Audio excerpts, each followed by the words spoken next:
Robstar gang, what up? What up? Appreciate everyone joining the live stream. Welcome to the Robstar Report. I'm your host, as always, Clay Rob, and I appreciate everyone in here showing your love and support as always. Let's get in. We're going to dive into some Carolina Panther football talk, but before we get into that, today's topic, make sure you guys do these three things.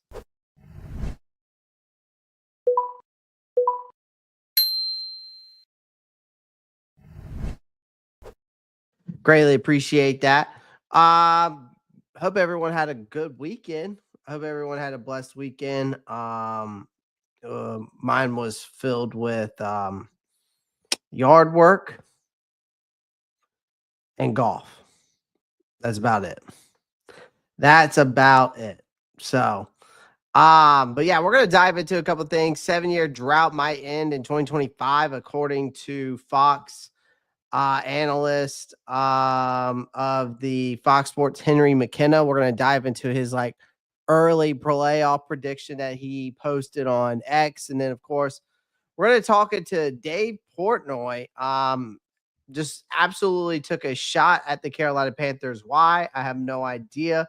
Apparently for the Patriots schedule release, basically said that the Panthers are irrelevant. But this is nothing new with Dave Portnoy. Let's be honest, from Barstool Sports, he's had it out with the NFL. So not surprising, but we're definitely going to dive into that today because because I'm going to have a few words. Even if this gets to Dave Portnoy or not, I could give two fucks. But I am gonna respond back to the prick that he is. So what's up, Faye? I appreciate you joining, man. What's good, Underground West? Appreciate you. Let's get in here real quick.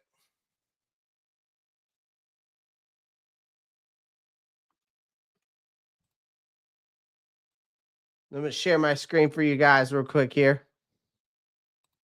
What's up, Zach? Appreciate you joining, man. Again, appreciate everyone. Again, join the live stream. Do me a favor. If you're feeling generous, make sure you feeling generous, donate to the channel, maybe by Venmo or Cash App. Also, if you click on the dollar sign or the dollar bill down there near the chat, you can show your support by sending a super chat as well. That goes a long way. We do have a live goal up tonight just to help to support the channel and also towards giving away upcoming giveaways. Okay. So appreciate that, Corey. What's good, man? Appreciate you coming in, buddy. Also, if you want to become a member today as well, that link is right here in the chat as well. If you want to become a member as well. What's up, broski? Appreciate you joining, man. Appreciate you. All right, let's dive right into this, man. We're gonna dive into this first, and then I'll have my final say to Mr. Dave Portnoy, I guess you could say. I need to be able to pull this up closer. That's the issue. And I don't know if I'm going to be able to for you guys. So what I might do. Hold on one second, chat. Might be just better if I just save the image. Shout out to I think it's 2 shows, 1 host. 2 Grouts, 1 War. That's what he is. Shout out to him for posting this, by the way.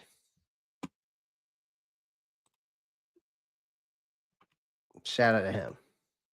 Actually, I've got a couple of content creators of the Panthers family I need to collab with, to be honest with you guys. I need to get up with him.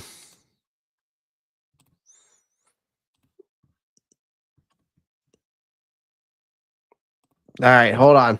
Sorry, because I know that you cannot see that. You should be able to see that better. There we go. Oh, wait, where'd you go?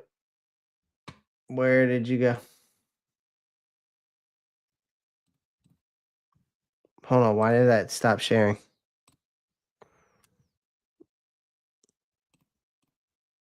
Okay. I don't think the Panthers win the division over the Buccaneers, but I do think they'll beat the Saints and the Falcons. It'll be interesting. It'll be interesting. Here's my take about it. You got to think about it this way. It's crazy to think about it this way, to be honest. Like the Carolina Panthers, and I went back and I looked because I was like looking at this way too early playoff bracket prediction. I was interested in it. I was like, interesting. Okay. But the thing is the Carolina Panthers haven't been in the playoff picture since Barack Obama was still in office. Cam Newton was still Superman. And the team looked like it might run the NFC for South, even the NFC for years, the way they were playing. Instead they fell off a cliff and we never quite made it back. You know what I mean? It's like until now, and I will say until now, but maybe. I mean, like, I'm going to be realistic. But according to Henry McKenna of Fox Sports, who made this, we're poised to break out their 7-season playoff drought. Not just and based off of what he's saying, with a 4 seed, that's not a wild card spot. I mean, that's not just a sneak in as a wild card. That's not just a backdoor their way in at 9-8. Like, he's got us winning the NFC South and hosting a damn playoff game at the 4 seed. So it's not just any playoff games, and he's projecting a wild card matchup against the defending Super Bowl champion Philadelphia Eagles, which is pretty. I mean, that's serious for somebody who as an analyst. Why does this keep going away? I haven't taken it down. So I don't know why that keeps stop sharing. I haven't clicked stop sharing. So use of all the hate for the fuel, but for beat downs we're going to give out this year, right? How are we a 4 seed? How are we a 4 seed for this 5 seed? This is just an early playoff prediction, my friends. This is not something that they're saying is now. I don't see the NFC South champs period getting the 4 seed. The first 4 teams, Lily, the first 4 teams, yeah. But this is just an early prediction. This is not anything I'm predicting. This is based off of, according to Henry McKenna of Fox Sports. So the last time that this franchise mattered, and I hate to say that because it is kind of contradicting what I'm going to say to a little bit, what I'm going to say to Dave Portnoy. Let's not pretend that the Panthers have been anywhere near relevant since the magical 2015 season. That was Ron Rivera. We had MVP Cam Newton. Luke Kuechly was wrecking souls every Sunday. Carolina went 15-1, ran through the NFC,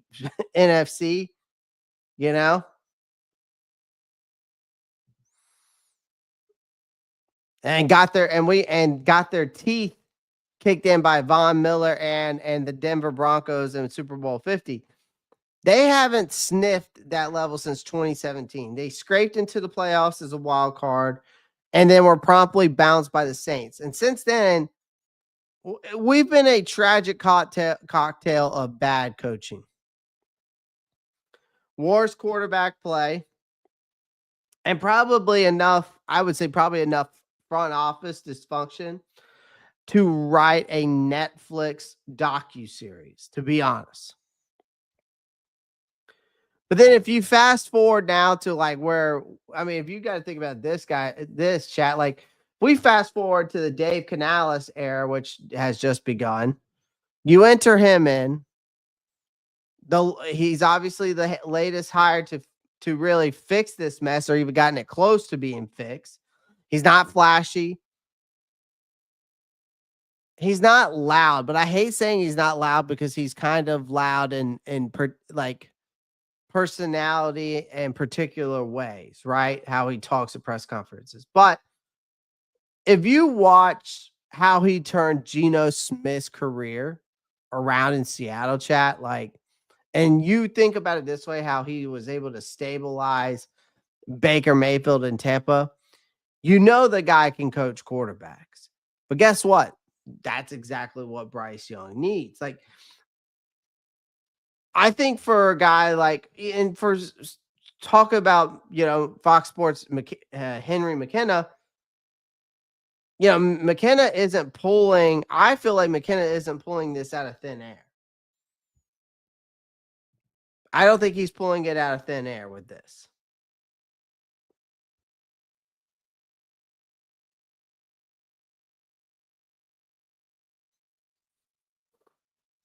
What's up, Panthers boy 803? What's up, Roadmaster? Appreciate you joining. Rock Jones, appreciate you joining. What's up, Doug? Appreciate you. Got to make sure I stop by, show some love, as you should, my friend. As you should. As you should. Appreciate that, Doug. Appreciate that. But here's the thing. For a guy who's a sport, I don't know much about Henry McKenna. I guess I'm assuming he's a sports analyst out of Fox Sports, right? I know that he's out of Fox Sports. But he's backing it with actual football logic. Like, he's thinking that Bryce Young had a quietly strong end to his season second season. He had a legit 8-game stretch where he looked like the guy in Carolina drafted first overall. He stopped forcing throws last year. He handled pressure better last year. Those last 12 weeks, he started making defenses pay with his legs and his arms. And it didn't go viral, but real football people noticed.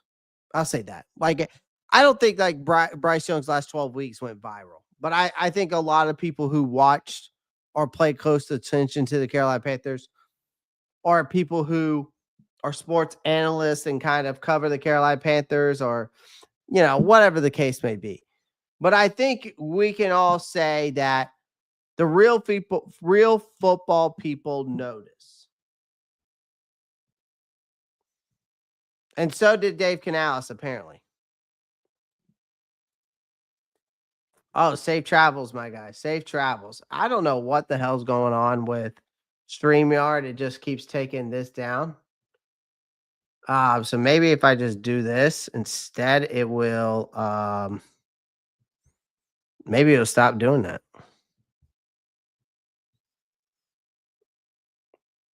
No, but that's not what I want. There we go.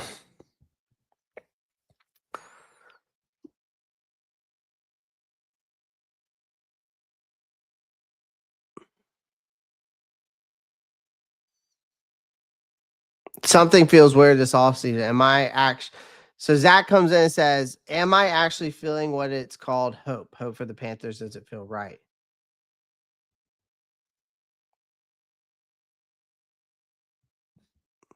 Could be, broski. Could be, that could be the thing right there that writes off the ship for the Carolina Panthers. Here's the thing, though. The NFC South, let's be honest, because I see a lot, like I saw Broski saying that the Penix is going to have that offense moving in Atlanta, and it wouldn't surprise me if that's the case.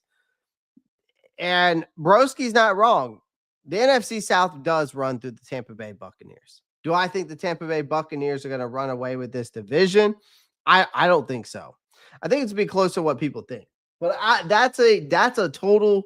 The NFC South breakdown is a total different conversation for another day. What I'll say though is this: is that the NFC South is a dumpster fire. But I'll say this: it's our dumpster fire. It's the Falcons dumpster fire. It's the Panthers dumpster fire. It's the Saints dumpster fire. It's the Bucks dumpster fire. Because here's the truth: winning the NFC South in 2025 isn't some impossible task. This division is not an impossible task if you put in any other team in this division. You take one out, you put a different one in, it's going to be the same thing. It's anyone's division. It's not the old NFC West or the AFC North. That it's not even close. These are four. Now, I wouldn't say that every team's rebuilding, but you basically now have three teams who are rebuilding. Besides, I would say the Tampa Bay Buccaneers are retooling. They're just adding in more tools. The Saints are rebuilding now. We're in a rebuild mode. The Atlanta is basically in a rebuild mode. So you got three teams basically stuck in neutral.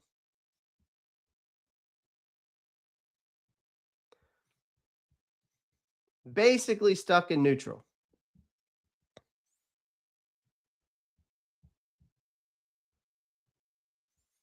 Is what you got.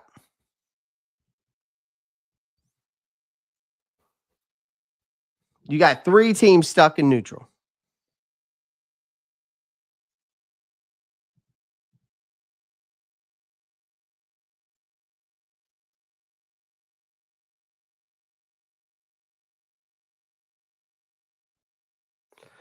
I can't agree more, Roadmaster Clay. I think it comes down to the team with the best defense in NFC South. Right now, that's the Bucks. I think the Panthers have a lot to work to do on the defense still. I don't disagree with you, Broski. I think the best. I think the best defenses. I think the best. I think the best defense in this division could win it.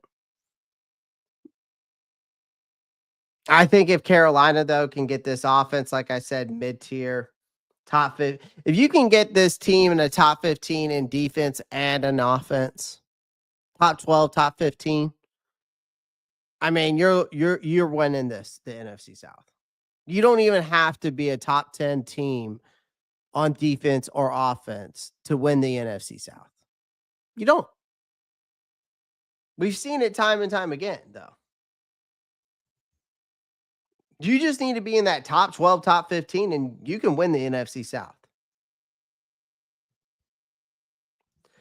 I saw the PSL, so we will be back this season, fellas. We ain't been to the playoffs since I got them, so I had to let them go. So we can get back to winning again. Write it down. Randall sold his season tickets, man.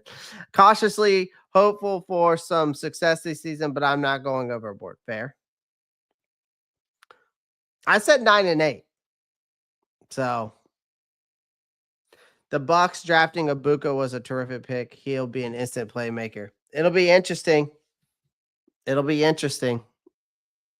I mean, the Bucks have McMillan, Ibuka, basically maybe to be the successors of Godwin and Mike Evans. But then you've still got Mike Evans and you still got Chris Godwin. So that offense is scary. Plus Bucky Irvin, Rashad White. It's nasty. And Cade Otton.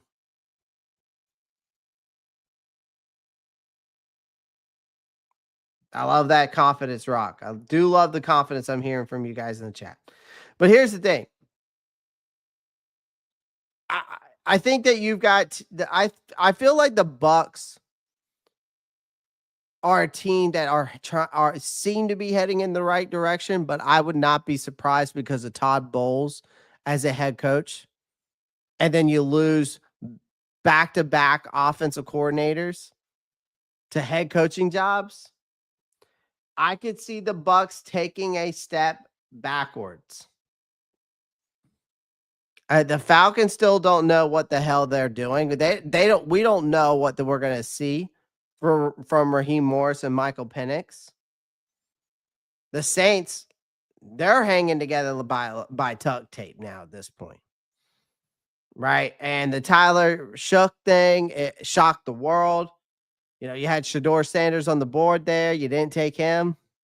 You took Tyler Shook over him. I mean, Tyler Shook was only basically well known for his combine throw. So, you know, we'll see what happens there.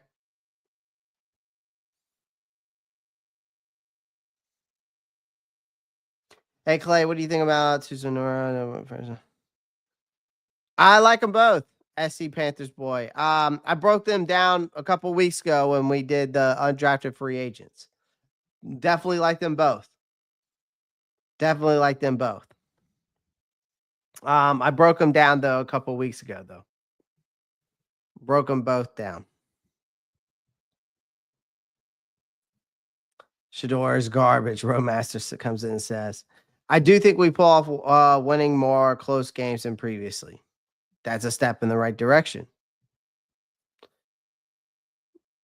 If you again, I said it before and I'll say it again. When it comes to in this NFC South, man, like if you got a decent defense, a coach who isn't asleep at the wheel, and a quarterback that can throw it 15 yards without imploding, you got a shot in the South. And Carolina has all three finally. So I wouldn't overlook this. I think the Carolina Panthers, again, we have the fifth easiest schedule in the league based off of the 2020, based on 2024 records. That's not nothing. You don't have to be a juggernaut to make the playoffs when the bar is 6 feet underground already. But here's the catch with looking at this, and from Henry McKenna, there's a catch here. You're hosting the damn Eagles. So McKenna's also predicting, even if we make this 4 seed, he's predicting us to go against the Eagles. And they're going to come in as a wild card, meaning the Panthers would be rewarded for winning their division, but then you have to host the reigning Super Bowl champs.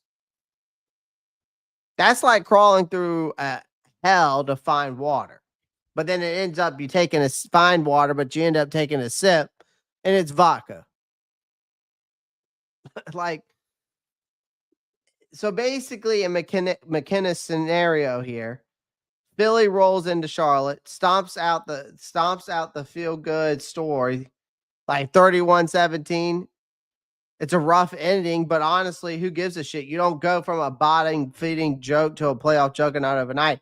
If this team gets in like this and takes a swing and hang around long enough to make people uncomfortable, that's a massive step forward.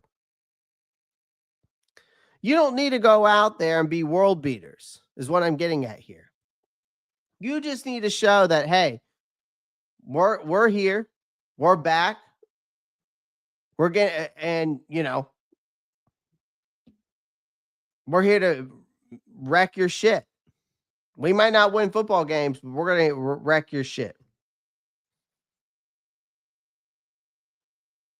Oh, you're good, Panthers Boy 803. I give you a longer breakdown on them, but we're talking about something different right now. Broski, don't forget about Rico. Yep. For sure, Zach. Here's the thing, though. It's like I said. Like, even if we made this and we played against the Eagles and we lost like 31-17, would it be a rough ending? Sure. But honestly, I wouldn't care because we would go from being a bottom feeding joke of an organization to a playoff team over one off season. Well, it'd technically be 2 off seasons because of Dan Morgan and Dave Canales.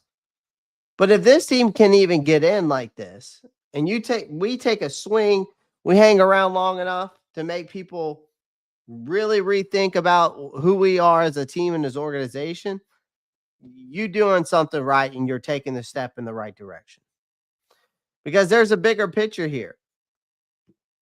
The hope that we all had then finally becomes legit.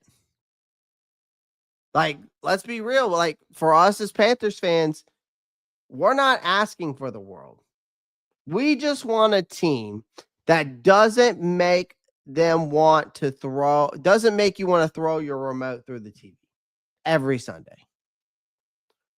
We just want competent coaching, a young quarterback who's not broken by October. We just want a front office that doesn't go full panic mode every offseason. And I can say this in the first time for years that's actually that's my actual reason to believe that's possible, because we seem like we have all 3 of those things. There's a real plan here. There's a system that fits the players here. There's a head coach who's not learning on the job. There's talent here, young talent, unproven talent, but hungry talent, right?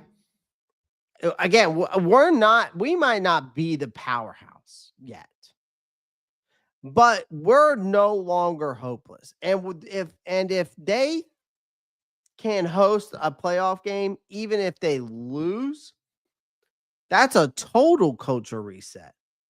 That's something to build on. So yeah, if this is how the playoffs end up panning out, let the Eagles come to town. Let the nation and media pick against us again. Let Dave Portnoy of Barstool Sports run his mouth again. Because I'll say this, for the first time in nearly a decade, the Panthers might actually be worth a damn. And then it's a hell of a start. It's a hell of a start.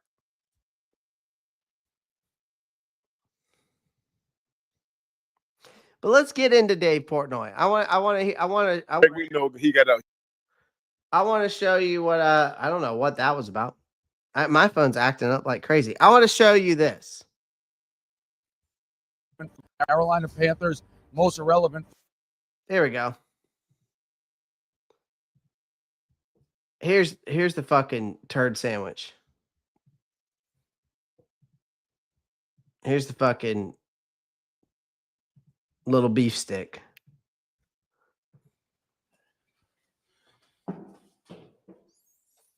Music.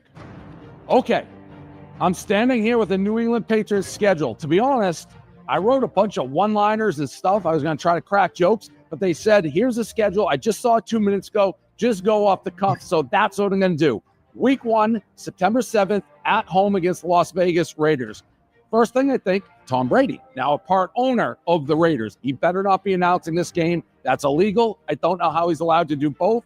2, Josh McDaniel was fired by the Raiders. Don't forget this. He was fired by the Raiders while he was out trick-or-treating with his kids on Halloween. It's time to remind the league, when you mess with the Patriots, it comes in blood. We are going to destroy this team 42-7 and announce our arrival back as a premier team in this league. 1-0 Patriots. At Dolphins. I live in Miami. No one cares about football in Miami. It's beach, it's sunset, it's club space. Again, not a football city. 2-0 easy. September 21st at home, Pittsburgh Steelers. No franchise do we own more than the Pittsburgh Steelers. Every time we have to play them, we beat them. That's even when they're good. Now they're bad. 3-0 Patriots off the gut. Week 4, September 28th, Carolina Panthers, most irrelevant franchise in football. Nobody cares about them. They draft a quarterback. They bench a quarterback. He's back. Panthers useless. 4-0. That's basically a bye week.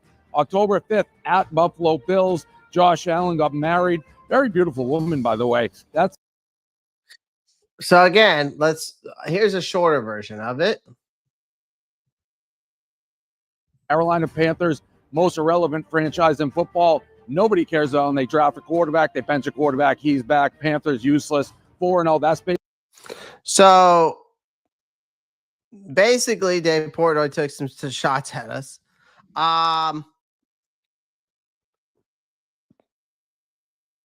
Basically, once the NFL schedule came out, the release date, it has turned into a full-blown meme war. Like, teams are pulling out all the stops, anime intros, AI parodies, music videos, spoofs to drum up interest in a list of games we're going to forget 5 minutes later, to be honest. But amid all these gimmicks and forced humor, Barstool Sports founder Dave Portnoy cut through the noise with a ruthless, unfiltered gut punch to the Carolina Panthers. And it was funny as it was brutal. I'll give him that. Standing in front with 6 very Super Bowl trophies, Portnoy bringing off New England's 2025 schedule. And he basically said the Carolina Panthers are basically a bye week. I get it. In the moment, savage, not wrong. Okay. He didn't stop there. Of course, he had to have his trademark mix of sarcasm and venom and basically kind of added to that as we watched that video saying that we're the most irrelevant franchise in football. Nobody cares about us. They draft a quarterback. They bench the quarterback. He's back, Panther, and he basically just says, as an organization, we're fucking useless. So basically, to me, that isn't just smack talk. It's that is a commentary on a franchise that's been spinning the wheels for years while everyone else got ahead. Fair enough. But see, Portnoy, he forgets that Portnoy isn't new to this whole NFL drama. Okay. Right? He's not. But let's just say this. Pot meet kettle. Barstool's been coasting on the same frat boy hot energy since 2003. And Portnoy Shiznick hasn't evolved much since the AOL Instant Messenger was relevant. So let's be honest there. It's a mix of forced edginess. It's a sports bro culture, a God complex born from being just big enough to never have to apologize. And sure, I'll say this about Dave Portnoy. He makes headlines. And when and here's the funny thing, he's made enough headlines that he's been banned from NFL events. But let's be real, most of the NFL thinks of him the way you think of an ex who still texts you about hanging out. It's loud, it's embarrassing, it's not even worth the PR. So here's the thing I got to say to Dave Portnoy about this is this. So when he calls the Panthers irrelevant, that's rich coming from a guy whose football identity is glued to the faded glory of Bill Belichick and Brady years. Boston hasn't had a real football high since Tom walked out the door. And Dave's still pretending that Matt Patricia didn't ruin the team from the inside out. And here's the thing. I mean, I get it. The Panthers aren't winning now, but they're building something. Like, look, no one's pretending that the Panthers are a juggernaut. We're just talking about off-season hype. That's all it is now at this point. I mean, we've had 7 straight losing season. Doesn't exactly scream dynasty, but this franchise isn't dead, man. Like, they've got a young quarterback. Bryce Young has showed flashes now. He showed flashes last 12 weeks of the season. He's not a bust, but year 3 is the make or break moment for him, and everyone in the building knows it. I mean, the Patriots outbid us for defensive tackle Milton Williams. It's not a great look. I mean, the Panthers aren't trying to slap duct tape on holes. They're actually trying to build sustainably. So this shocking concept for a franchise that's seen more coaches come and go than Southwest Airlines gate. I get it. But this is not a Charlotte versus Boston. Like, let's not pretend it's close. Like, it's not. But that's not the point. Like, I get Charlotte isn't Boston, but nobody's pretending that it is. But comparing the two is lazy. Boston had decades of winning. Enormous market of clout. And in Boston, you have the benefit of being on the right side of several sports dynasties. Charlotte is still trying to carve out its identity. But that doesn't mean the Panthers are doomed to be someone's punchline forever. I mean, the relevance in the NFL changes fast every single day. Like 3 good draft picks, 1 aggressive offseason, and suddenly you're back in the hunt. Don't believe it? Ask the Lions. Ask the Texans. Hell, ask the Jaguars. I mean, when Carolina doesn't start winning, nobody will give a damn what Dave Portnoy said back in May of 2025 because he's too busy pretending he never said it. All I got to say is to Dave Portnoy is this. Dave, you're not that guy, dude. You're not that guy anymore. I mean, Panthers, the Portnoy calling the Panthers a bye week is cute coming from a guy whose football team had to tank for a quarterback and whose idea of content is yelling at pizza. I mean, the Patriots are trying to claw their way out of the same dumpster Carolina is in right now. And just because they've got better hardware in the trophy case doesn't mean they're not struggling right now. So, Dave, congrats on your views, on the views, okay? Let's not act like you're still swinging from the top rope, man.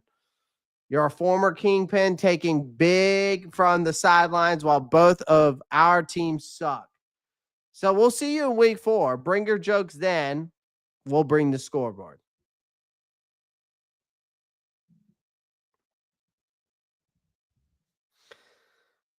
So, that's all I got to say about that. That's say about Dave Portnoy.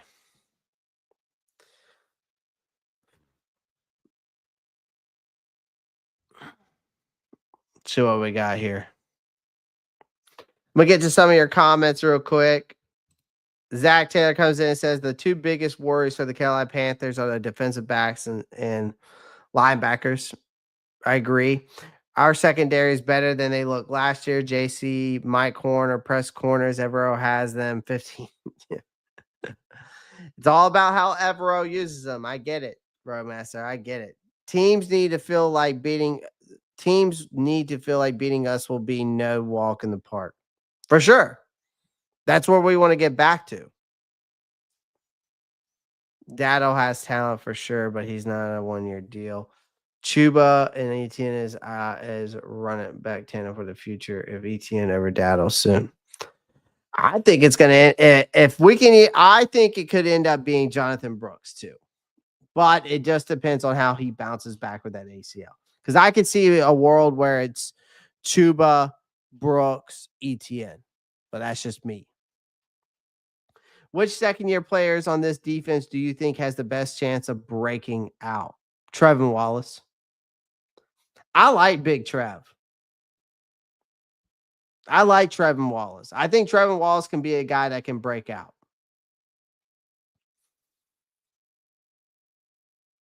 And honestly, Damani, I wouldn't sleep on Damani Richardson. There was a lot more good last year that came out of Damani Richardson, who's a huge sleeper, I think, on this team from a roster standpoint. That could come out, that he could come out and give us some, I think could possibly give us more.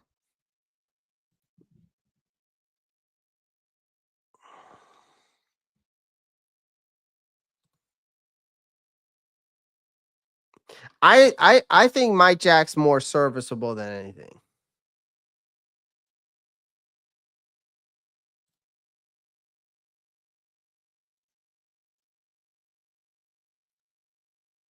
I don't disagree there, Roadmaster. I screamed at when I do my live play-by-plays, man, I was screaming at the damn TV saying, like, why is Evero continue to not move him with the number 1 guy?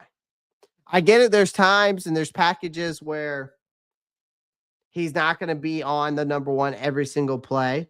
And I get that. That's fine. But in these third down, big time moments, he should be on the number 1 guy when it matters most, and half the time it doesn't happen. Why that is, I don't know.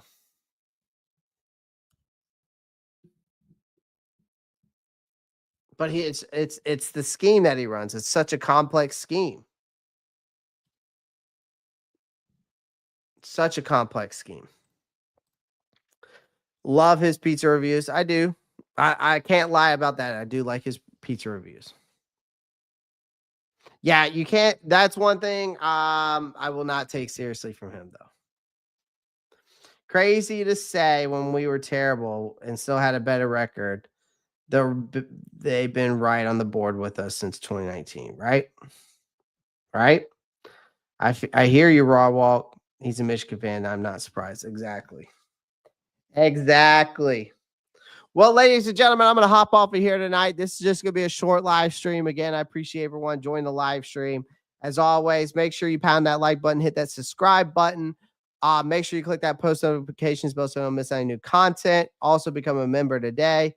And as always, guys, I'm going to bring you some more content. I'll see you on the other side. Possibly I'll see you tomorrow. And as always, guys, keep pounding. I'm out. Peace.